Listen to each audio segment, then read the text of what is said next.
Di sana hari ini Ambo berada di Nagari Andiang, Kecamatan Suliki, Kabupaten 50 Kota.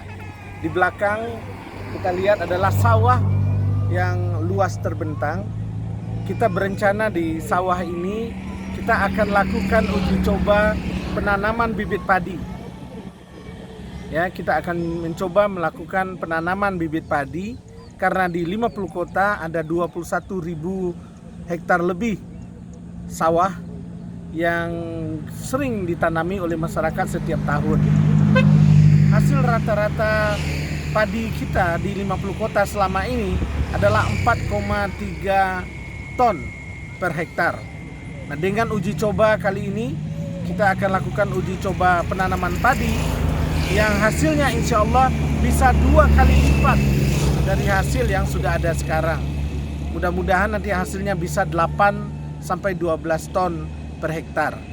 Jika hasil padi kita meningkat di 50 kota dengan tenaga yang sama, waktu yang sama, biaya yang sama, insya Allah dan mudah-mudahan kesejahteraan ekonomi petani kita makin naik dan makin meningkat.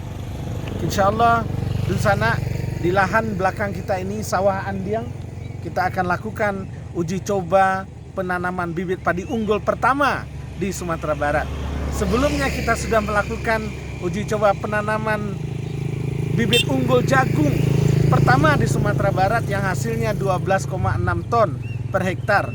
Konon ini adalah hasil tertinggi di Indonesia karena di Gorontalo waktu itu hasil panennya hanya 9 ton per hektar untuk jagung.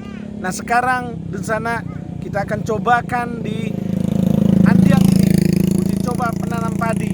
Mudah-mudahan juga hasilnya nanti akan mencapai 8 sampai 12 ton per hektar. Jika itu nanti bisa kita laksanakan, mudah-mudahan di bumi 50 kota ini kita menjadi sentra produksi jagung, kita menjadi sentra produksi padi. Kita juga bisa menjadi sentra produksi kakao, kita menjadi sentra produksi gambir, kita jadi sentra produksi jasigo atau jeruk, ya, jeruk gunung ngomeh dan sebagainya.